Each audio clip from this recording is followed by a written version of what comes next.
Bonjour à tous et bienvenue dans ce nouveau tutoriel After Effects. Donc aujourd'hui nous allons apprendre à réaliser cette petite animation qui revient à découper un logo en plusieurs parties.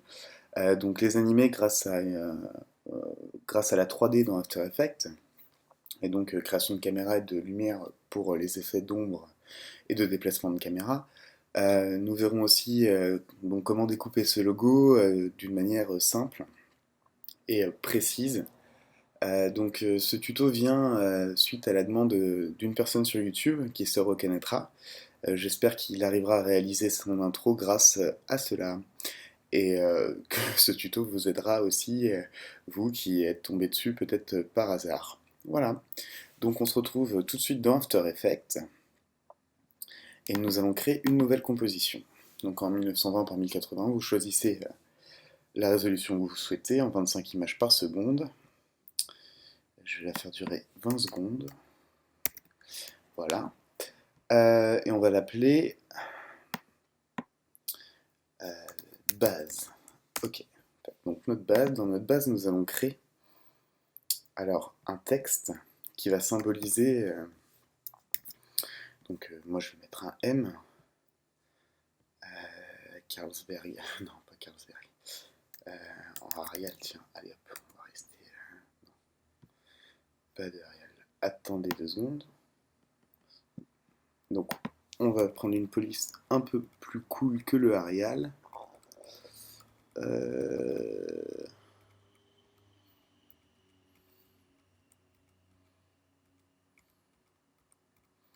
Voilà, quelque chose comme ça.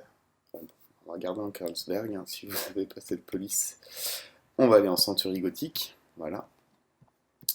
Et donc, on va pouvoir agrandir ce M. Donc ce M va être notre logo, hein. Je ne vais pas aller beaucoup plus loin pour la création du logo, sachant que on va passer à l'étape suivante qui va être de cliquer droit, excusez-moi, sur notre calque et de faire précomposition. Tac. Si vous n'avez pas cette fenêtre, donc je vais annuler, je vais faire une autre voie, à savoir calque en haut, précomposition. Hop. Et on va l'appeler logo. Donc notre logo, vous pouvez voir que notre texte maintenant est dans une composition qui s'appelle logo. Et toute modification dans cette composition logo, comme par exemple créer un double M, hop, va modifier bien évidemment la base. Ok. Donc, je vais pouvoir supprimer mon premier M et je vais retourner dans ma base. On va juste lui intégrer un tout petit peu de style en faisant style de calque, incrustation de dégradé, voilà, style de calque, incrustation de dégradé, modifier le dégradé. Alors, on va pas mettre du noir mais du bleu, plutôt un gris comme ça. Ah, excusez-moi. Hop, quelque chose comme ça. Un petit effet assez sympa, pas trop poussé, juste pour donner un léger style à notre texte. J'ai bien dit un très léger style, qui reste pas trop. Donc, nous voilà sur notre composition de base et nous allons rentrer dans le vif du sujet qui va être donc la découpe de notre logo. Donc pour cela, on va prendre l'outil plume et donc en sélectionnant bien notre composition logo, on va commencer à découper. Hop, la première partie. On va pouvoir dupliquer. On va renommer donc notre logo, logo 1, hop, logo 2. Donc notre logo 2, on va, en appuyant sur CTRL, puis sur notre masque, en enlevant bien évidemment la plume, aller chercher, aller chercher donc juste un de nos points. Donc attention de ne pas tout prendre, ça peut être problématique, voilà. Et on va donc aller chercher une autre pièce. Voilà. Dupliquer, donc on va l'appeler logo 3, c'est bien, il a compris le principe. On va pouvoir aller découper une nouvelle pièce. Encore une fois, on va dupliquer notre logo. Et ainsi de suite. Donc comme vous avez pu le voir, je garde toujours ma pièce de... ma ligne de coupure pareil d'un calque à l'autre, ce qui me permettra d'avoir aucun espace d'un calque à l'autre. Donc on va pouvoir finir notre petite découpe avec notre dernière pièce. Hop. Tac. Tac. Et tac. Oups. Oui. Voilà. Donc on peut voir que nous avons nos pièces, une par une, de notre logo. Alors maintenant, il ne nous reste plus qu'à les animer. Donc pour cela, on va créer un solide. On va le créer en fond. On ne va pas le mettre blanc. On va le mettre léger bleu. Tac. Vous allez comprendre pourquoi prendre une couleur assez claire. On va créer une caméra. Voilà. On va créer donc, notre objet bleu. On va pouvoir l'appeler fond. Hop. On va activer la 3D sur tous nos éléments. Notre fond, alors, on va pouvoir aller sur S pour Scale, donc pour échelle, et taper 300 pour bien l'agrandir. Et puis on va pouvoir, vu qu'il est sur... donc P pour afficher la position, vu qu'il est en 3D, on va pouvoir le reculer un petit peu. Tout petit peu. Pour que lors de la création de la lumière, donc création lumière, en blanc, tac, ça nous donne bien. Donc ça nous donne bien un effet qu'on voulait. Alors, attendez, on va aller dans les options de lumière. Alors, évidemment, c'est pas la bonne. Excusez-moi, alors on recrée une lumière. On va créer une lumière, mais attention, pas ambiante. On va bien prendre une lumière ponctuelle, concentrée, parallèle.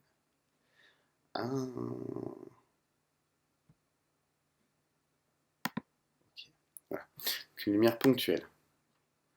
On va pouvoir la placer à l'endroit où on veut, la reculer un petit peu. Voilà. On va aller donc maintenant dans nos paramètres. Ah, faites attention. On va aller dans nos paramètres, dans nos options de lumière, et aller dans projeter une ombre. D'accord, c'est bon, c'est activé.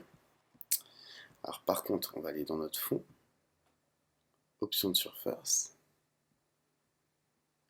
On peut voir que projeter une ombre n'est pas activé.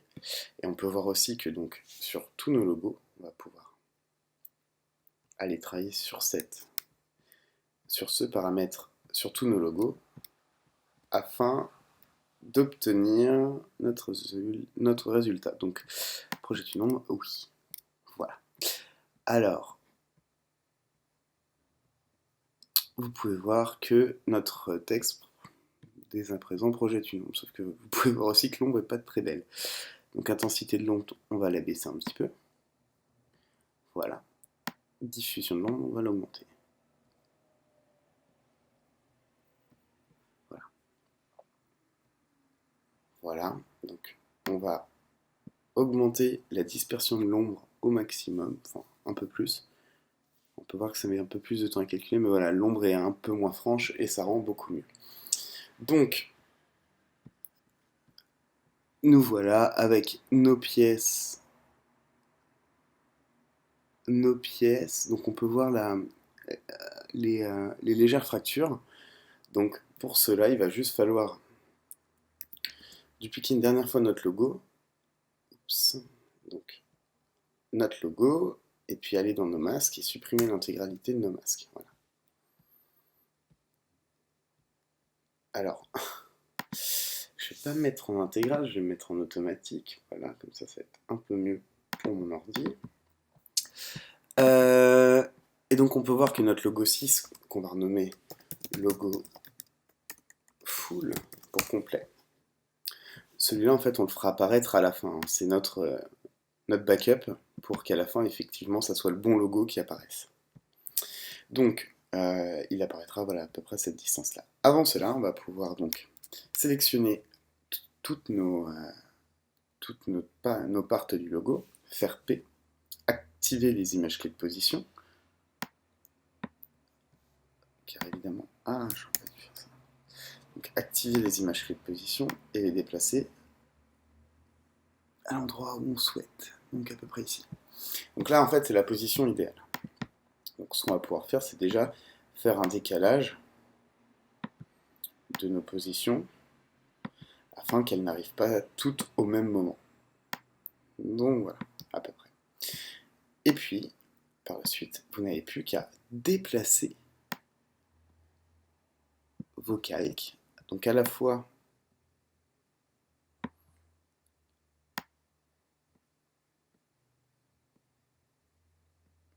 sur P et sur Z, rien ne vous empêche de faire des petites variantes sur vos animations.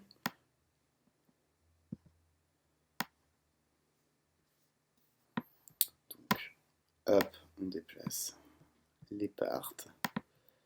Donc oui, comme je vous disais, rien ne vous empêche de faire des petites variantes sur vos animations afin de créer donc l'illusion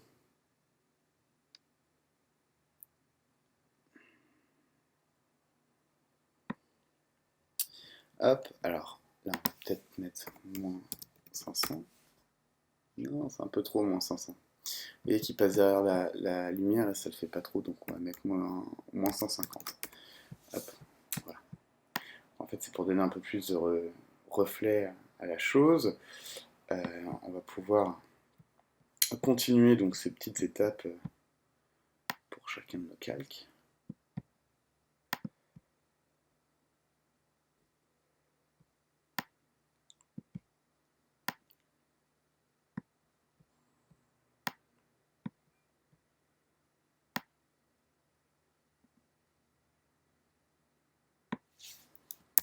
Alors faites attention de bien sélectionner le bon calque, bien évidemment, hein. Hop. Alors là, je m'embête pas du tout à me faire des, des belles animations, hein, vous m'excuserez, c'est même un peu lourd et un peu gros. Euh, Bien évidemment, si vous souhaitez faire quelque chose de plus sympa à niveau animation, je vous en prie. Hop, moi je vais continuer mon titre, tralala là. Donc, tout bêtement, on le recule, on le décale, hop, on va au milieu, on lui donne une petite courbe, un petit mouvement plus sympa. On lui montre aussi un peu, histoire qu'il y ait toujours un petit effet de...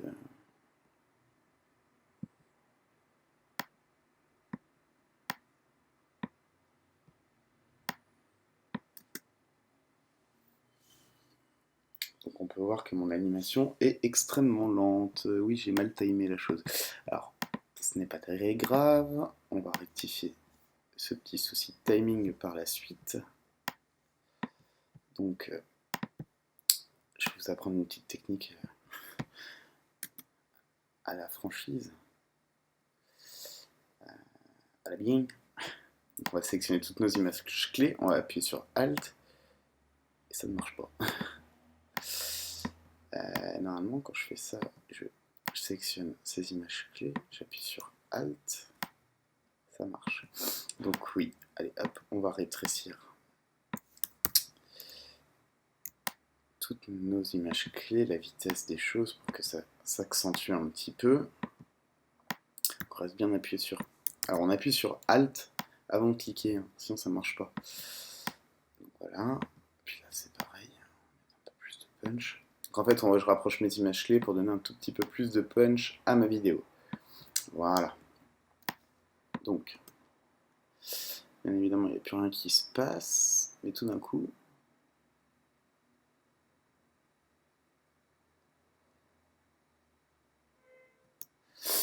Alors, comme je vous le disais, je me suis pas du tout fait chier sur mes mouvements. Mais alors, pas du tout. Après, rien ne vous empêche de le faire vous. Donc après, ajustez votre timing. Hein. Hop. Voilà, quelque chose comme ça. Ça devrait tomber un peu plus en même temps.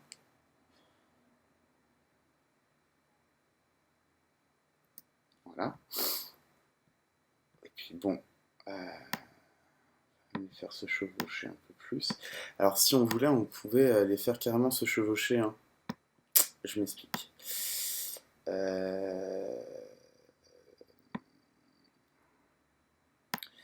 C'est-à-dire les faire se croiser et se passer les unes au-dessus des autres en laissant une ombre.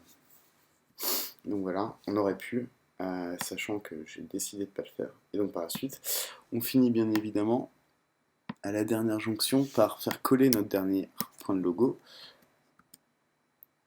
pour qu'au moment où la dernière clé arrive en place, notre logo devienne... Voilà. Donc, regardez, j'ai essayé de choper un truc qui... Hop, je vais juste raccourcir ma composition, ça ne me sert plus à rien. Non, je vais créer une composition finale, tac, qui s'appelle base 2, mais qu'on va renommer, appuyant sur Enter, Final, hop, et celle-là, donc ça commence ici, on va pouvoir couper, voilà.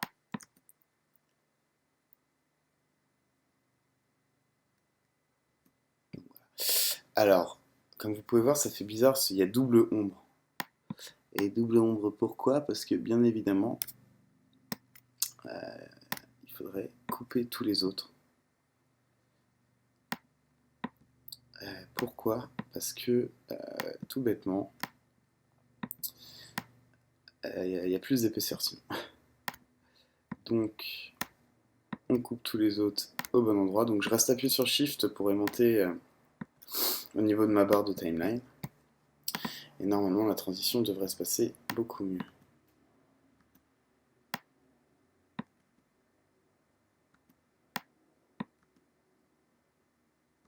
Alors, oui, vous allez me dire, ça se passe un petit peu mieux, mais pas encore assez bien.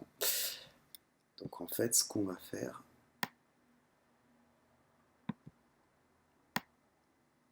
c'est juste aller un petit peu en amont, aller sur l'opacity, donc la transparence, et l'activer, hop, pour que...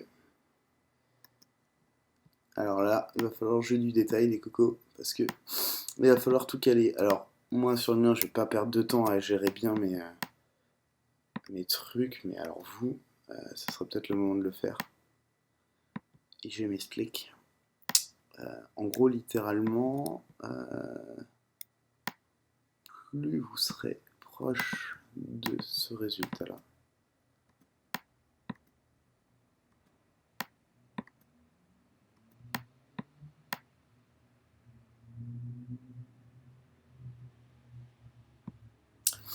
donc là, il va falloir faire hop, T, on l'active, on va à la fin, et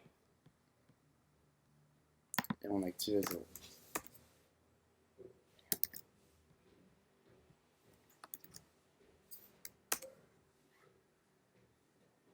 Donc voilà, j'ai fini mes petits ajustements rapidos. On peut voir que l'effet se passe beaucoup mieux. On voit plus du tout la petite transition. Ah, si, il y a un léger clignotement. Alors, encore une fois, on va aller ajuster. Je vais pas faire, comme je vous l'ai dit, tous les détails. Non plus, j'ai pas envie de me prendre la tête avec ça. Voilà, donc là on a juste l'impression que le logo se pose. Voilà. Si vous voulez rajouter donc des effets de rebond, je vous laisse regarder le tuto sur l'animation typographie avec des rebonds, où j'explique une technique pour faire des rebonds avec DUIK, donc, et ça peut s'interpréter par quelque chose comme ça. Donc si on retourne sur la position, hop, et que je chope les deux dernières images clés, je fais un rebond, ça peut donner quelque chose comme ça. Où mes images clés vont avoir des petits rebonds. Alors je vais pas m'attarder encore une fois plus sur le sujet. Hop, je mets des rebonds partout. On va voir le rendu, sachant que ça risque de pas être terrible, ça mériterait quelques petits réglages, mais je vous laisserai regarder ce tutoriel afin d'éditer vos réglages comme vous le souhaitez. Donc voilà, hop, hop.